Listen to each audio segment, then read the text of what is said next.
Hi, how are you doing this Monday night? Puerto Vallarta and all the Banderas Bay area. Welcome to CPS News, the news that speaks your language. It's Monday, and I'm Rodrigo Lopez Becerril, covering the great Brent Lane here with my friend Jesse Reese. Jesse, good night. How are you doing? Hey, Rod. I thought we finally got rid of Brent, but you're just covering for him. Just for this day, special night.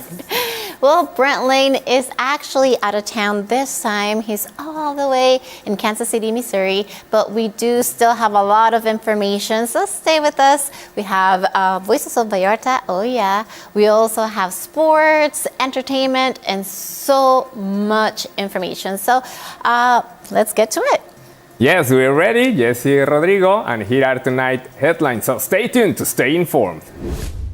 Community pressure forces Nayarit government to take action on San Pancho hospital crisis. Puerto Vallarta showcases strength at Tianguis Turístico 2025 in Baja, California.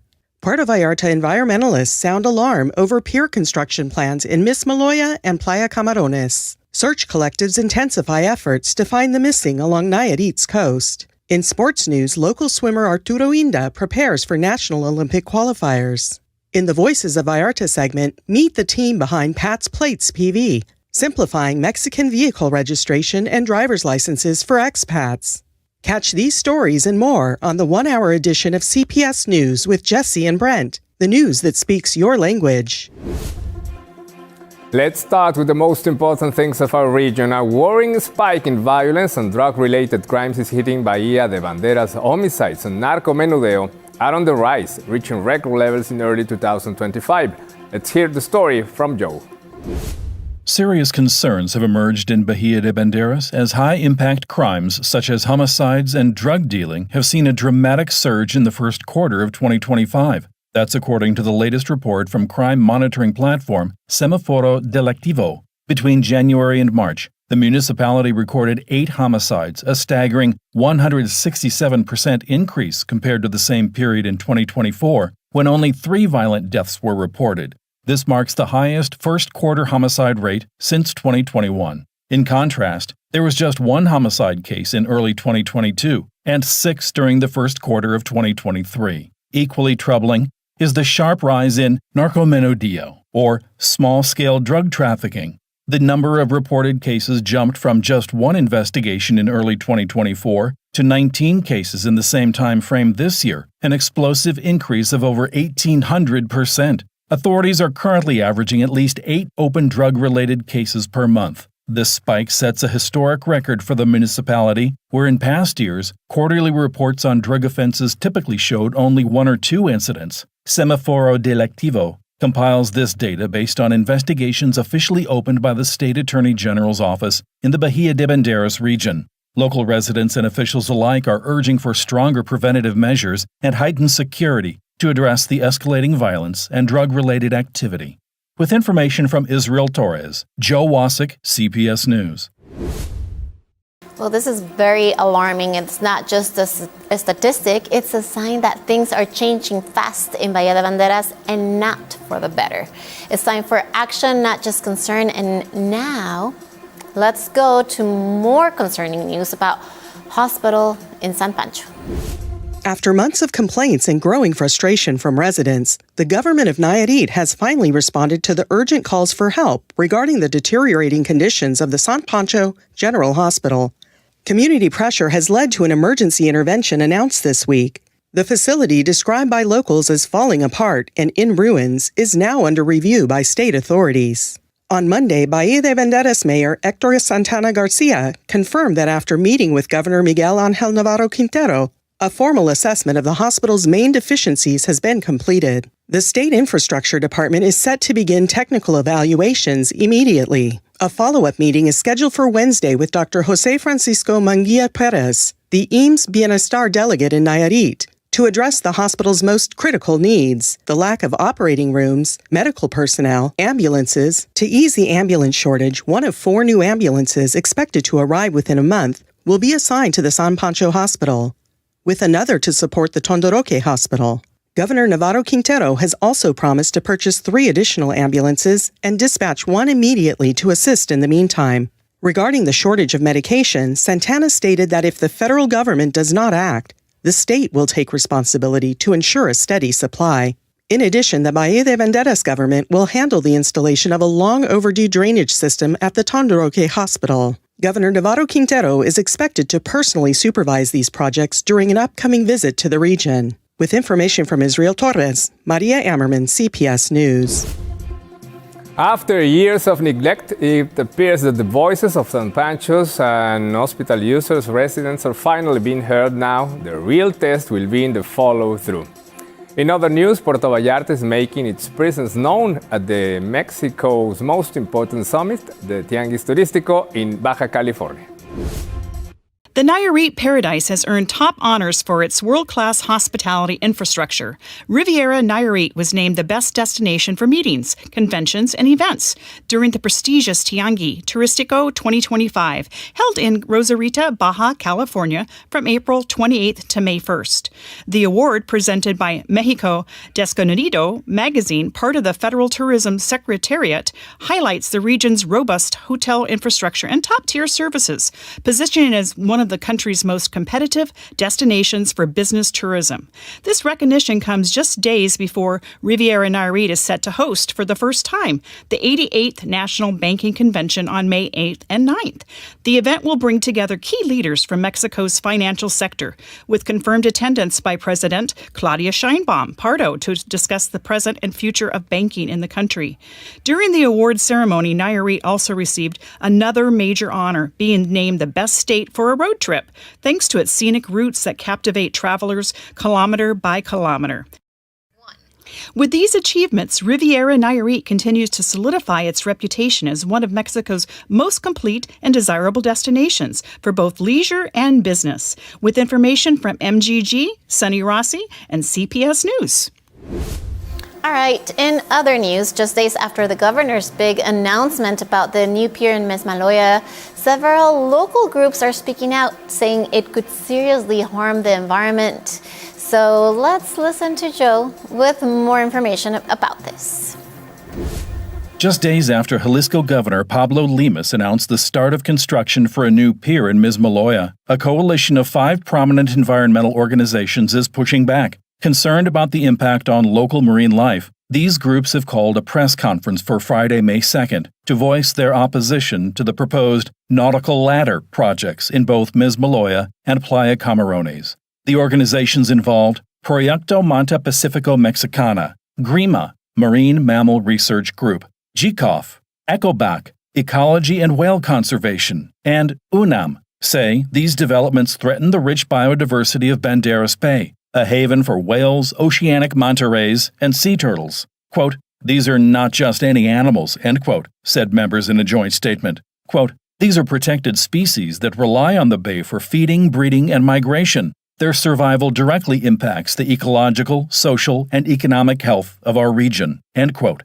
The coalition argues that increased boat traffic from the new piers could result in more frequent collisions, disturbances to natural habitats, and an overall threat to marine megafauna. The press conference aims to highlight scientific data, ecological value, and the potential economic risks of disrupting these delicate ecosystems. Documents outlining these concerns have already been submitted to the governors of Jalisco and Nayarit, as well as the mayors of Puerto Vallarta and Bahía de Banderas. Astrid Frisch Jordan, biologist and president of ECOBAC, wrote on social media, quote, "We are deeply worried. We want a Puerto Vallarta and Bahía de Banderas where marine life is protected. Let's avoid collisions and think collectively about sustainable development that respects the home of whales, rays, turtles, and other species. That's why we're speaking out against the Las Peñas Pier project," end quote. With information from Miguel Gonzalez Guerra, Joe Wasik, CPS News. Well, I think this kind of pushback makes sense. A pier might boost tourism short term, but if it comes at the cost of run-over whales, disturbed turtles and mantas, the very things that make Vallarta magical, is it really worth it? Development without ecological responsibility just doesn't cut it anymore. Now, a quick word from our sponsor.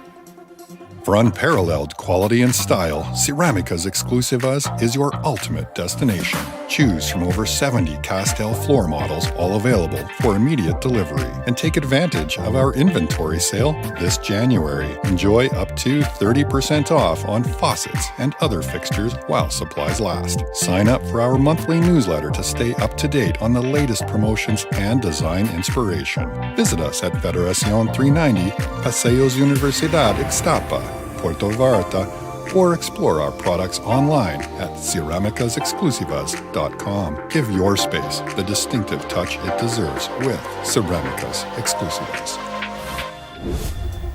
And remember, Mother's Day is just around the corner, and Ceramicas Exclusivas is the perfect place to find a nice gift for mom.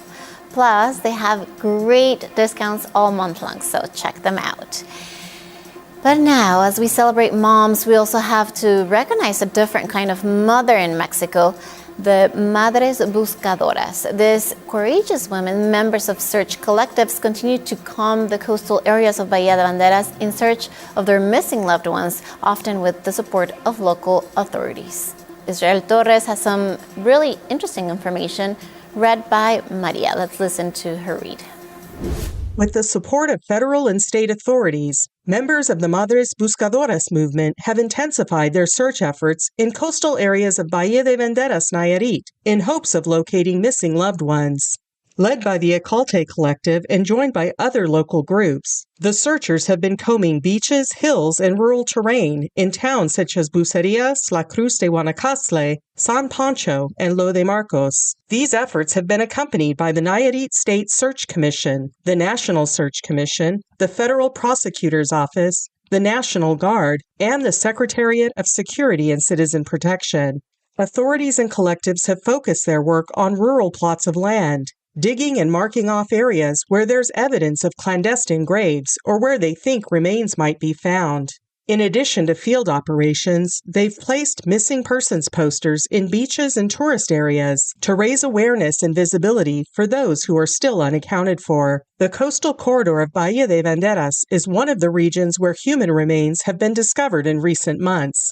Search efforts have also reached the state capital, Tepic, where similar work is being carried out in the hope of finally finding answers for the families of the disappeared. With information from Israel Torres, Maria Ammerman, CPS News.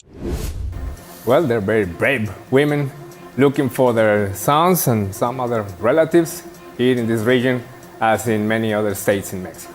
It's really sad to see this type of information, especially for me, that I'm a mom. It's like I can't imagine what they can, what they feel like. But anyways, we have a lot more information, so we'll tell you all about it. Did you have a good weekend? Did you go to the DJ festival? Anything great. Fun? We had a lot of events. Mm-hmm. I went to Catrina Cantina on Saturday night. Yes, that was then really on fun. Sunday, I couldn't go to the 80s and 90s disco night. It was too much for me. But it started early, Rodrigo. It started early. It sounded great. Yeah, it was really fun.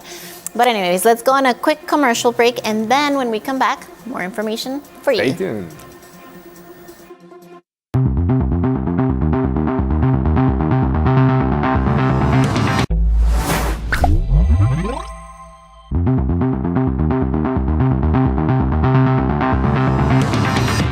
Welcome back to Monday Night CPS News here for the channel TVMar, our local news. Today, I am very excited to introduce a fun segment that will give us a great opportunity to connect with our English-speaking community. Yes, in a very entertaining way. This segment is proudly brought to you by La Catrina Cantina. And here to kick it off is the one and only Nacho Granados. Welcome, Nacho. Yay! I'm so excited that you're here, Nacho Granados, today here at the CPS News set. How do you like it? Thank you for having me again to be here again. So thank you so much, and let's gonna talk about something really special today. I can't wait. What are you gonna tell us today? So hello, I'm gonna be here again, maybe time to time, coming to help you to understand this beautiful, beautiful place. And this project is a fun side of Puerto Vallarta, of course, but also is a very informative. And I might also introduce you to some of the coolest local artists in town. See, La Catrina Cantina is all about good vibes, amazing drinks, and a mix of traditional Mexican culture with a fun twist, of course. But it's also a place where you can learn. And you're gonna ask, a learning cantina? Yes. So for all of you to understand what I'm saying, I think it's important for you to learn how and why it got started. So let me take you on a quick journey through what makes this place so special.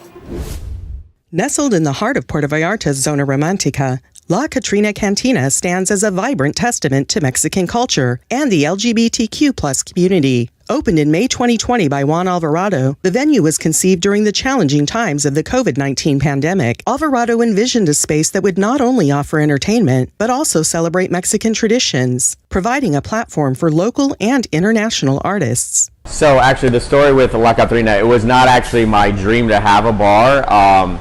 Back when the pandemic hit, a lot of my friends who were singers and entertainers didn't have a place to perform because they shut all the theaters and bars down. So I was doing charity events at my house to help them survive. And I thought, what can I do in the long run? Because everyone said the pandemic was going to last 4 years. So I thought, okay, I'll open up a restaurant, because if you were a restaurant, you could stay open at 40% capacity. So I rented this space that had never made it as a bar, turned it into a restaurant with a stage, and hired all of my friends and local artists to come and sing. And so they were able to survive the pandemic. The cantina's name pays homage to La Catrina, a prominent figure in Mexican folklore symbolizing death and the Day of the Dead. This choice reflects a deep respect for Mexican heritage and adds a unique character to the establishment. La Catrina Cantina offers a rich tapestry of live performances, including mariachi, ranchera, cumbia, salsa, bachata, country, and Mexican folk music. The venue regularly hosts drag shows, open mic nights, salsa lessons, and themed events, creating an inclusive environment that attracts both locals and tourists. Its commitment to showcasing diverse talents has made it a cornerstone of Puerto Vallarta's nightlife scene. But that's not all. We teach everything from Spanish. We give Spanish lessons for free. We give dance lessons for free. We give seminars monthly during the high season for expats who are moving to Vallarta and want information on residency, insurance, how to handle medical situations, purchasing real estate. So it has become this home for people to kind of meet other people and get questions answered and fit into living in Mexico. For those seeking an authentic Mexican cantina experience infused with vibrant entertainment, La Catrina Cantina is a must-visit destination in Puerto Vallarta. With information from Jesse Ruiz, Maria Ammerman, CPS News. Well, it was so good to see my dear friend Juan Alvarado. He looks really good on camera. So let me tell you that La Catrina Cantina started to help a lot of people. And it's more of a community center, as he was telling me. We have a free Spanish lessons. We also have real estate 101, game night, Latin dance lessons, and even R&B and line dancing. So if you don't never heard about that, is R&B and line dancing lessons. So we're gonna tell you a little bit more about that. So if you don't know, now you know. Line dancing, a choreographed dance where individuals move in unison without physical contact, has deep roots that trace back to European folk traditions brought to America by early settlers. Dances like contra laid the foundation for what would become the rhythmic, crowd-pleasing form that we know today. Fast forward to the 1970s, and line dancing hit the mainstream with disco boom. Iconic moves like the electric slide took center stage, blending tradition with the groove of contemporary music and making line dancing a hit across generations and cultures. Today, line dancing thrives worldwide, from community centers to festivals in Iceland, crossing genres, borders, and age groups. It's more than just dance steps. It's about community, joy, and shared rhythm. Well, there you have it. Sounds like fun, right? Puerto Vallarta have his own dose of this dance magic. Just in case you are interested on this, the lesson is going to be Saturday, May 10 from 5 p.m. to 7 p.m. So if you need to see this in writing like me, because I always forget, so check out La Catrina Cantina Facebook page. Any details is going to be there. And there to try something new, of course. Vallarta style, Jesse, Rod. I also brought some good info about learning a new language in a relaxed setting. It actually works, so listen up. Research shows that learning a language in a relaxed environment can significantly improve retention and fluency. When you're stressed or anxious, your brain kind of shuts the door on learning. But when you are relaxed and having fun, that door swings wide open. That's what the affective filter hypothesis is all about. Less stress means better learning. And honestly, real conversation beats grammar drills any day. When you're just chatting casually, you naturally pick up how people really speak, the rhythm, the slang, the pronunciation, without even trying too hard. Plus, when you're in a space where it's okay to mess up, you actually want to speak more. That confidence, it's what helps you improve way faster. And here's the bonus. When you're enjoying yourself, your brain remembers stuff better. The vocabulary, the grammar, it just sticks. Bottom line, when learning feels social and fun, you stay motivated and keep coming back. So if you're trying to learn a language, keep it chill, keep it real, and let it flow. And knowing this, research our friends from the American English Tree Spanish and English Institute hosting Cocktails and Conversation, a Spanish conversation club open to all levels.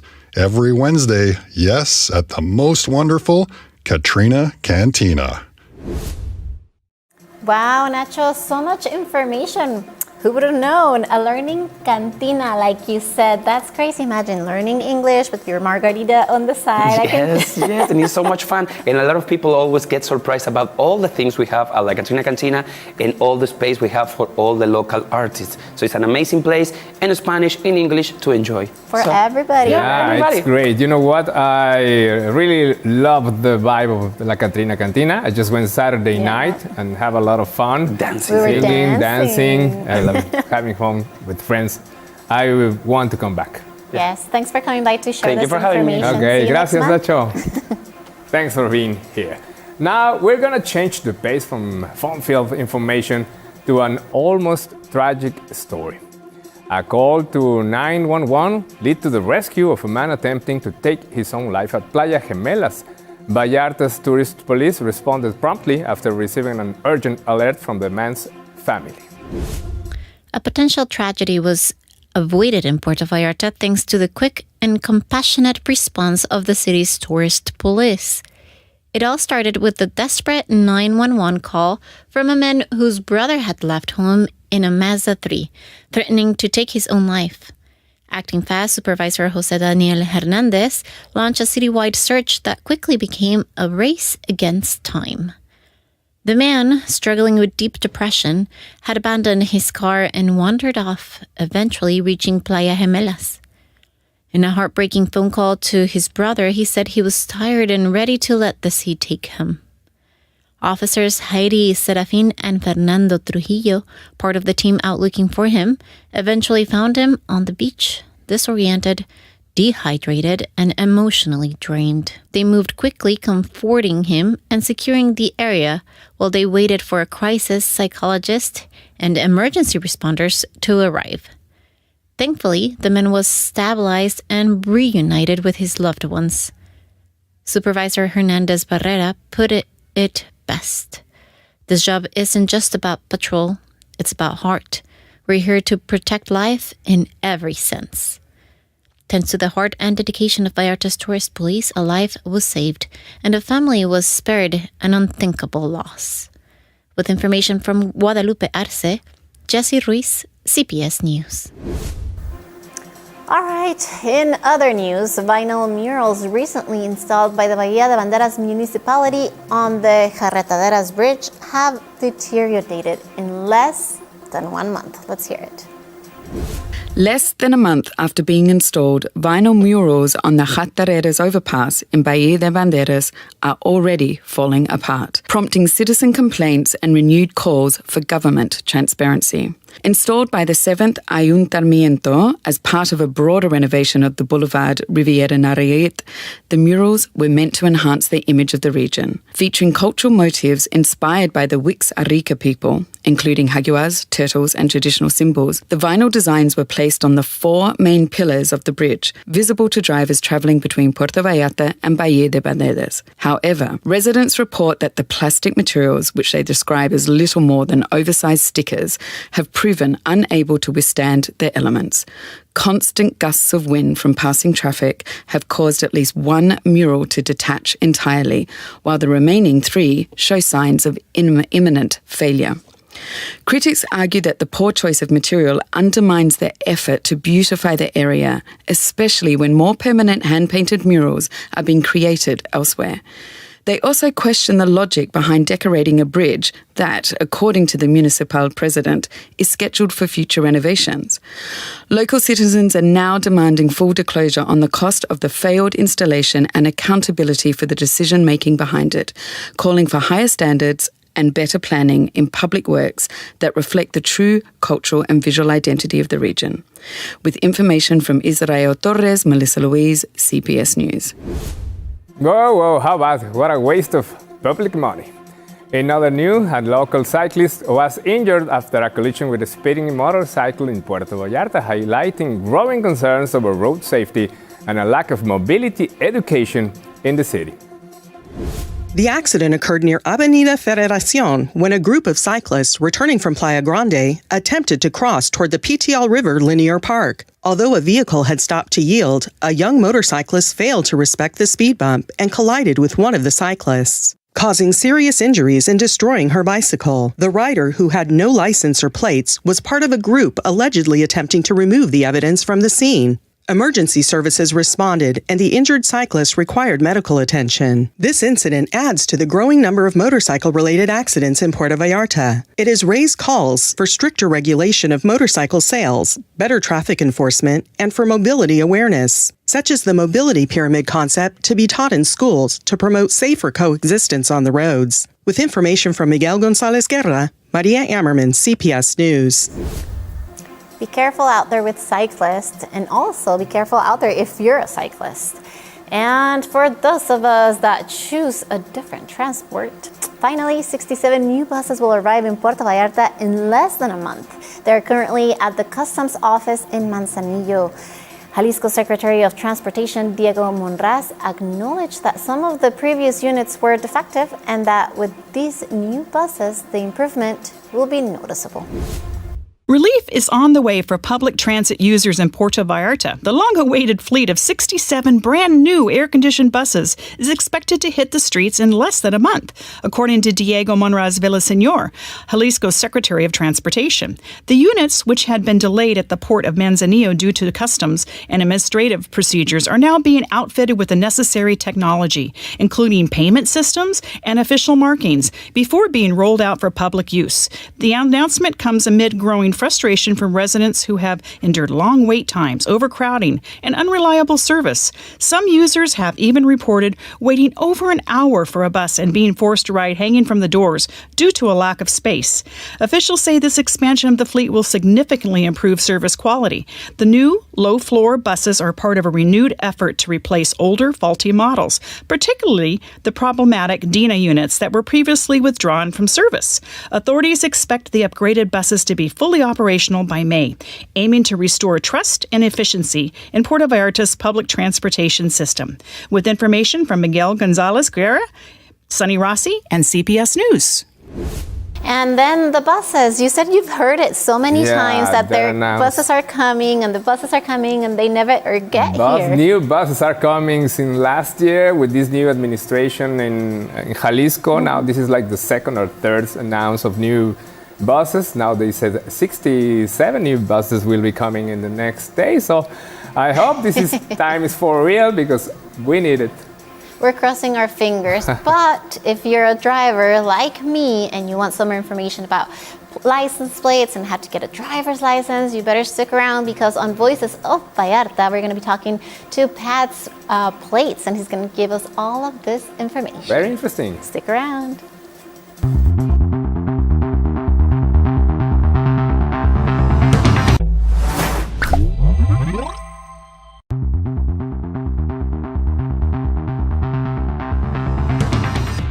All right, and yes, I did have to cover for Brent today on Voices of Vallarta segment. And today we're talking with the team behind Pat's Plates PV.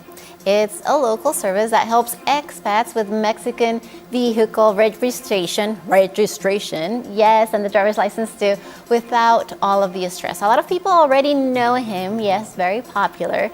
So whether you're new to Mexico or just looking to skip the bureaucracy, because it is one of those things that you want to shoot your head off for, they will get you covered, and they have a 5-star concierge style experience right here in Puerto Vallarta and Bucerias.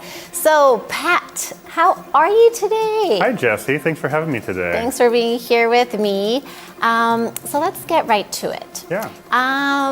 How do you like Mexico? You've I been love here for Mexico. A long time. I have. Oh, yeah. And 20 years. Yes. 20 years ago, This you got here, September. and is this the first thing that you learned, how to get your car registered? No, that was a little ways in. But that was the experience that kind of started the company.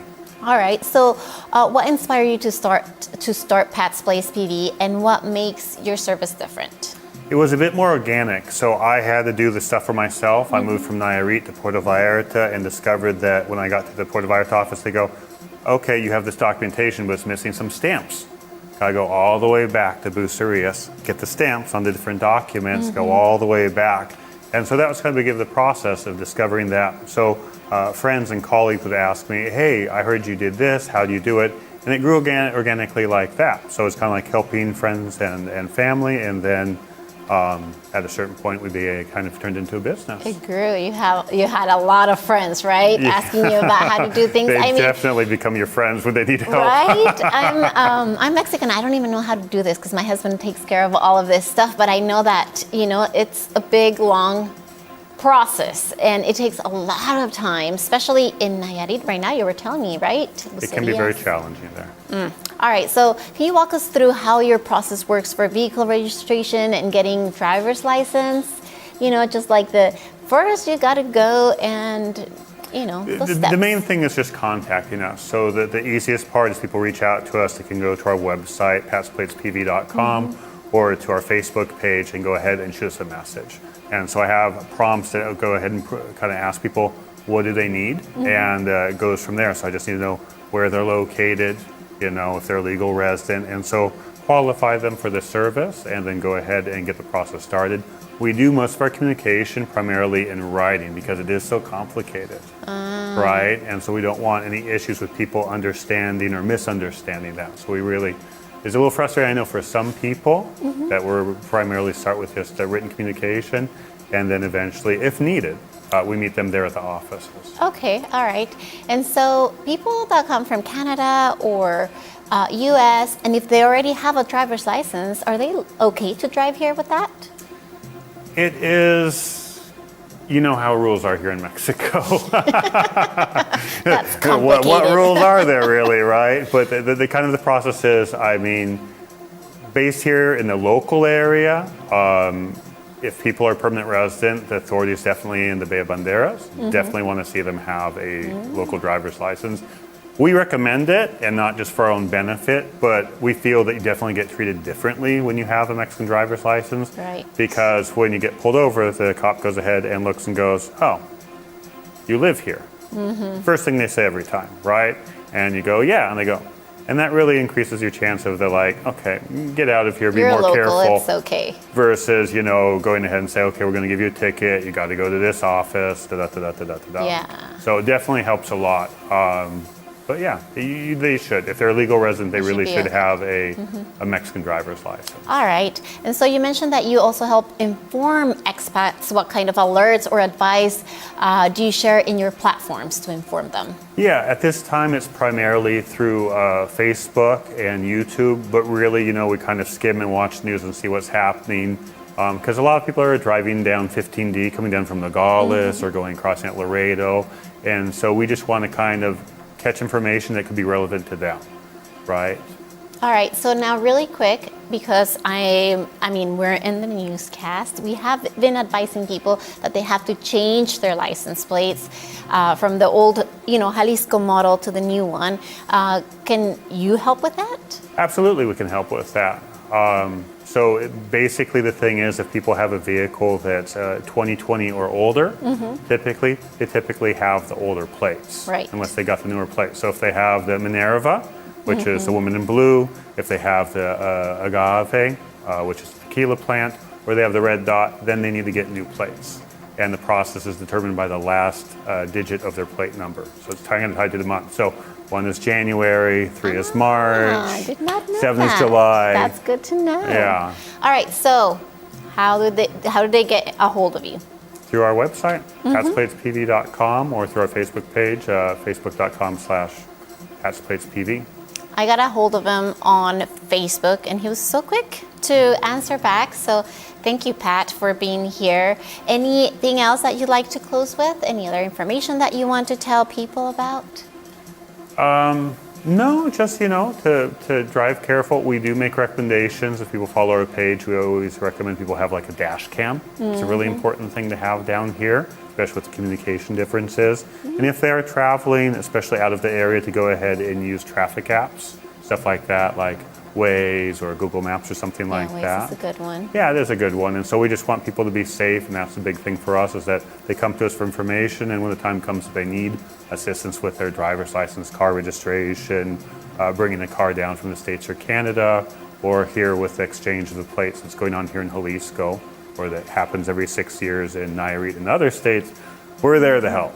All right, well, thank you so much. I've seen your Facebook page. There's always like really good informative videos about what's going on. If there's a closure for a street, it's also there. So check out his Facebook. Also check out the website. It's a very nice website, very to the point. So thank you so much for being here and telling us all about this service.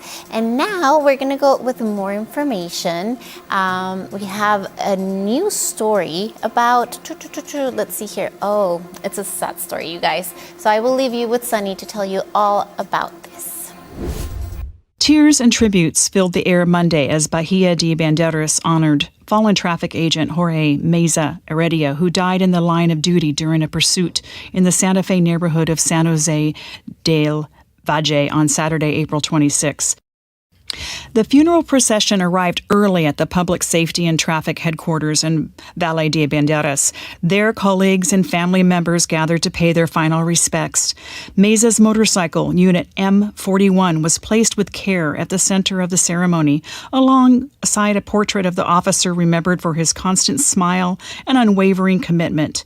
Members of the traffic police, civil protection, and fire departments stood in formation as the war band performed in his honor. Colleagues shared heartfelt memories of Meza, who served for 6 years as a third-rank officer in the department, known for his dedication for saving many lives throughout his career. One of the most emotional moments came during the roll call performed by his fellow motorcycle unit partner, Victor Rodriguez. With a trembling voice, he called out Meza's name, and the crowd answered in unison, "Present!" In a show of solidarity and support, the Bahía Banderas government pledged to stand by his family. His wife will be offered a role in the local government, and his children will receive full support moving forward. After the ceremony, Meza's body was taken to his home in San Vicente, followed by a mass at the local church and burial at the community cemetery. With information from MGG, Sunny Rossi, CPS News. Well, we at CPS News, of course, extend our heartfelt condolences and honor the memory of Jorge Meza Heredia, who tragically lost his life in the line of duty. May he rest in peace. But now, let's welcome Davey Herchak to the newscast this evening. Oh yeah, our very own local sports reporter. Dave, how are you doing today? Doing great. Thanks, Jesse, and welcome, Rodrigo. Hi, Dave. Thankfully, you look nothing like Brent, so it's nice to have you here. So I'm discovering Brent scripted in that I miss him greatly tonight. So Yeah, He had to. I know he had to do something. In my heart, I miss him a lot. All right, well, tell us all about the local sports for today. All right. Hey there, Vallarta. David here, and I'm your local sports guy. And tonight we're celebrating some incredible young athletes who are putting in the work and making our city proud. Let's start in Tijuana, where our local swimmer, Arturo Inda, is getting ready for one of the biggest moments of his athletic journey so far, the selective trials for the National Olympiad. Arturo is not alone though. He's there with his coach, Luis Espinosa, sharpening those last-minute details and staying focused. This is not just another swim meet. This is where Mexico's best swimmers come together to earn their spot in Mexico's top amateur sports competition. Arturo has trained hard. He is confident, and we are rooting for him to come back with a medal, or at the very least with a story of growth and grit. You've got this, Arturo. Now let's do a recap on my favorite story from last week with the sport of fronton. Over in Spain, the fronton court echoed with the sound of pride as our very own Jimena Placito claimed second place in a major fronton championship. Yes, second place for Jimena on the world stage. That is a huge accomplishment. This event brought together some of the best fronton players from around the globe, and Jimena stood her ground with elegance, skill, and a whole lot of Vallarta spirit. She has long been a key player in the growth of fronton here at home, and now she is showing the world what Mexico is made of. Felicidades, Jimena. What a remarkable achievement. All right, moving on to gymnastics. Back here at home, 18 gymnasts from Puerto Vallarta are preparing to head to Mexico City for the CANADE National Olympic Qualifiers in Gymnastics, happening on May 12th. Among the athletes are Renata Jocelyn Sixto Garcia and Ariana Navarro Sandoval, two athletes who have been working tirelessly day in and day out to perfect every move and sharpen every routine. This event is a big deal. It is the top platform for rising talent in the country, and these young women are going in with determination, discipline, and dreams as high as their vaults. Good luck, ladies. Now, before I let you go for another week, just a couple reminders that events that are coming up that you do not want to miss. Beach volleyball.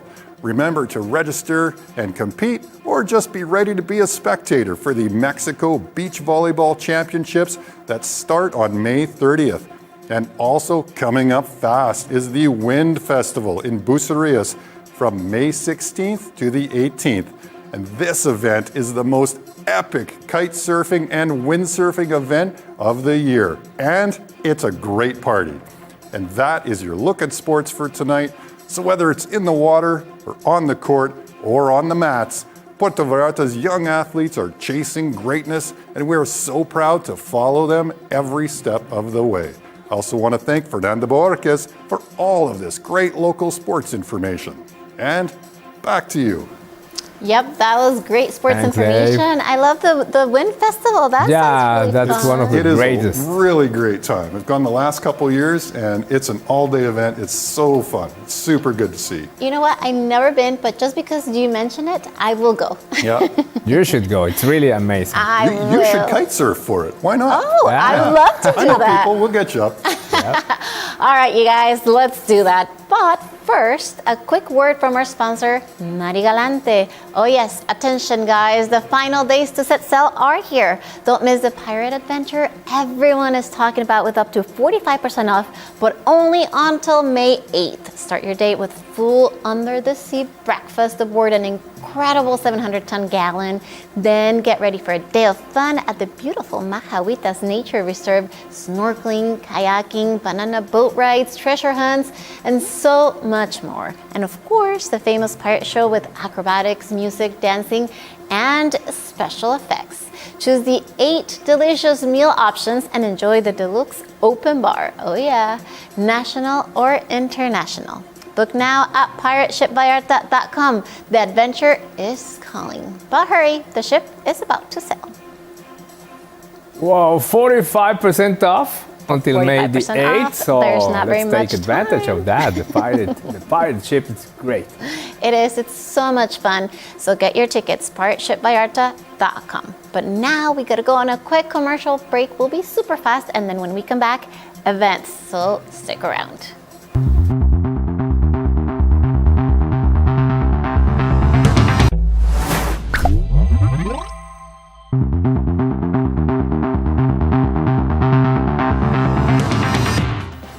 We're back here at CPS News on this Monday night, as usually. Now on May the 5th or Cinco de Mayo, we are celebrating CPS News. Yes, we are. And you better be watching this newscast with a taco and a margarita. Yeah, that's a great idea for the Cinco de Mayo and all the Mondays watching CPS News. Yep, actually, it goes well with all of the Mondays. Good point, Rod. Yeah. All right, but now we're going to the fun part of this newscast. We're going to talk about all of the events that are going on still in May. A lot of stuff going on, so let's hear them. Get ready to party like it's 2009.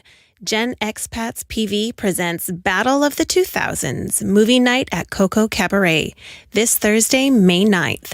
Doors open at 6, and the movie The Hangover starts at 6:45 p.m. Expect prizes, a photo booth, costume contest, food, drinks, and more. Grab your tickets at cococabaret.com and show up early for the fun.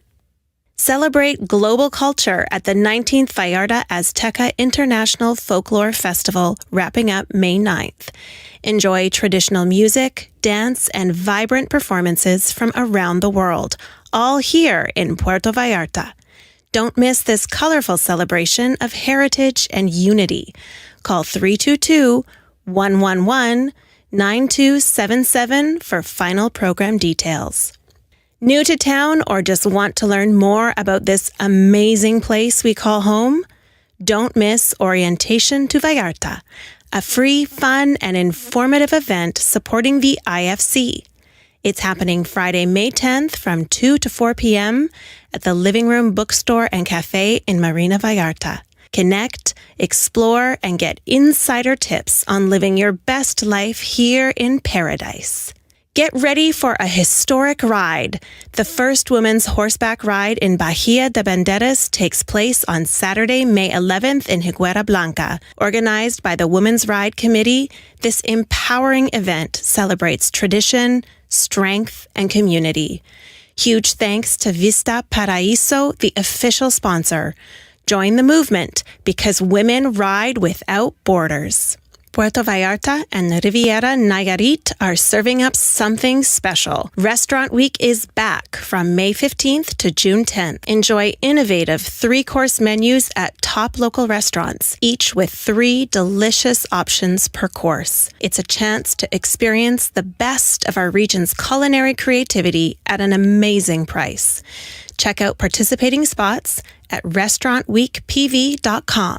Celebrate World Migratory Bird Day at the Vallarta Botanical Garden on Friday, May 17th at 9 a.m. Discover the importance of migratory birds with expert talks, scenic guided walks, and lush garden beauty. General admission is just 300 pesos, and members get in free. Head to Vallarta Botanical Garden Facebook page for more details, and bring your binoculars. Leash up your pups and get ready for the PV Pride Pet Parade. The Sunset Dog Walk is happening Sunday, May 19th at 6 p.m. in Parque Lázaro Cárdenas, also known as Tile Park. This free and inclusive Pride event features music, raffles, a costume contest, and plenty of tail-wagging fun. It's all in support of Friends of Puerto Vallarta Animals. Come celebrate with your furry friends. Okay, and that's a wrap for this week. Stick around for more news. Thanks, Sarah Joy, for all of those great events. There's still so many fun things to do here in Vallarta and Bahía de Banderas. And a shout out to Brent Lane and all of the Gen Expats PV group. Oh, I'm so very excited for the movie event. Yes, it's going to be this Friday. I already know what I'm wearing. So it's going to be super fun. And it's going to be, of course, in a great venue, Coco Cabaret. Go to their website and get your tickets right now. Don't miss out. Now, another cool event we had last week was the Chamacos Jazz Fest. 13 years of this festival here in Vallarta. So let's hear a little bit more about it. The 13th annual Chamacos Jazz Fest came to a close after 3 soul-stirring days of music, creativity, and cultural celebration at a restaurant right next to the iconic Los Muertos Pier. Held from April 28th to the 30th, the beloved festival joyfully intertwined International Jazz Day and Día de los Niños, creating a unique experience that honored both music and childhood wonder. With its name, Chamacos, meaning kids, the festival has always celebrated the playful spirit of jazz and its power to spark the imagination, especially in children. This year was no exception. The event not only showcased world-class jazz, but also reminded audiences of how music, particularly jazz with its improvisation and soul, nurtures creativity, freedom of expression, and emotional intelligence in young minds. Families, music lovers, and visitors from all over gathered under the Vallarta sun to enjoy an eclectic lineup that featured everything from funky brass ensembles to soulful quartets and Afro-Caribbean fusions. Kids danced barefoot in the sand, percussion workshops inspired spontaneous rhythms, and young attendees had the rare chance to see instruments come alive in the hands of seasoned musicians.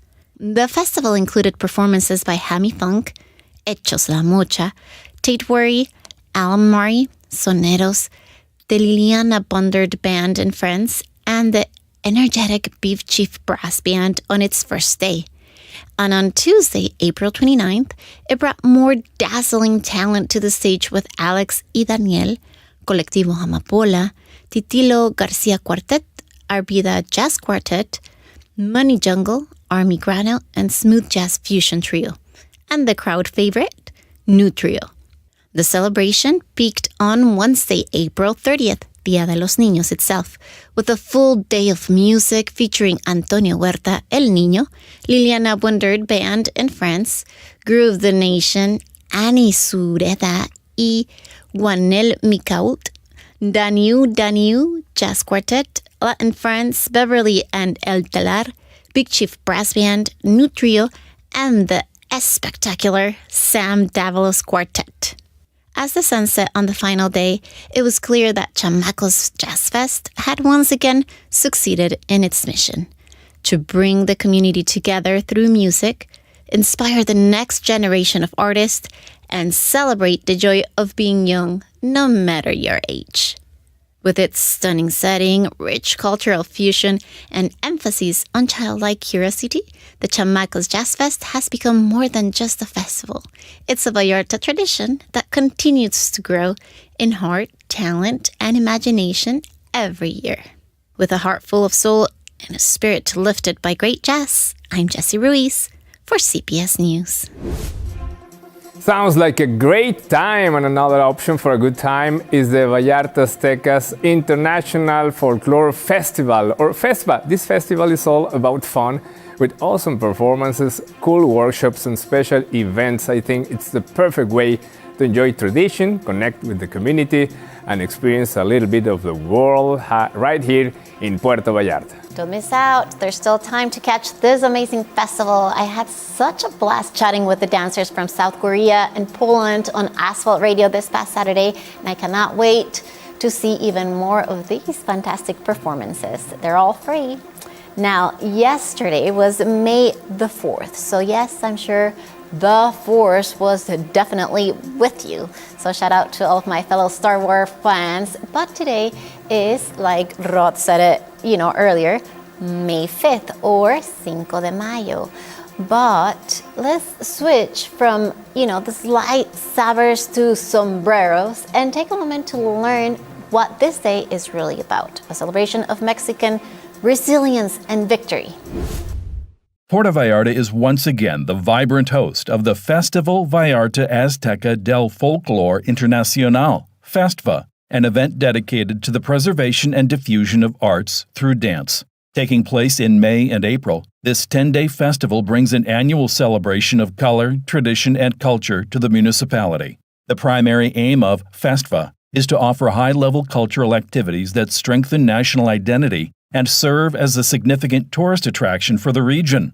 The festival provides a unique cultural exchange where folk groups from various parts of the world gather to present their performances to the public for free. This allows both the performers to experience the local culture and the residents to enjoy international art without traveling abroad. FESTVA has been held without interruption since 2006, having attracted over 1 million visitors since its foundation. The festival internationalized in 2014 and has since welcomed 40 delegations from countries including Argentina, Canada, Colombia, Poland, and many more. Beyond the main performances, participating groups engage in various activities that foster peace and brotherhood among nations, such as Sembrando Paz, a religious mass, and Baila Conmigo. They also visit public schools to introduce students to national and international folklore, promoting cultural diversity and respect. The festival also includes FESTVA Niños, a special space created in 2024 for children aged 6 to 15 to promote the love for Mexican identity through dance. FESTVA is primarily supported by the municipal governments of the towns that host the delegations, including Puerto Vallarta, Tomatlan, and others, as well as the Public Trust of Puerto Vallarta. The organizing body is the Grupo Folclórico Vallarta Azteca, formed in 2003. The Festival Vallarta Azteca del Folklore International continues to be a significant cultural highlight, enriching the lives of both residents and visitors in Puerto Vallarta. With information from Jesse Ruiz, Joe Wasik, CPS News.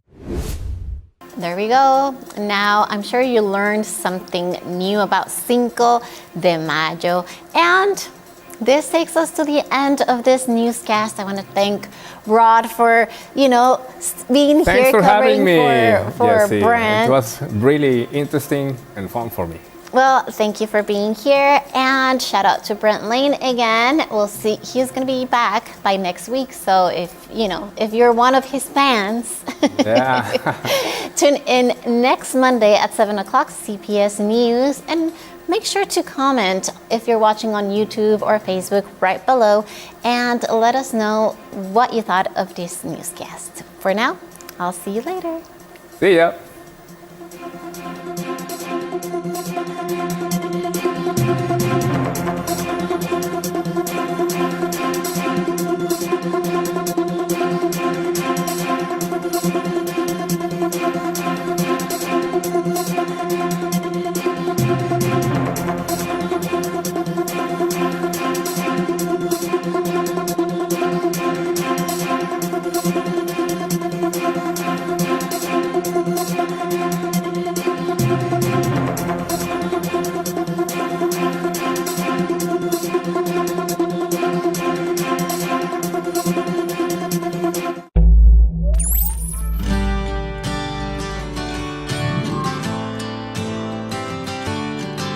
Day at the Vallarta Botanical Garden on Friday, May 7th.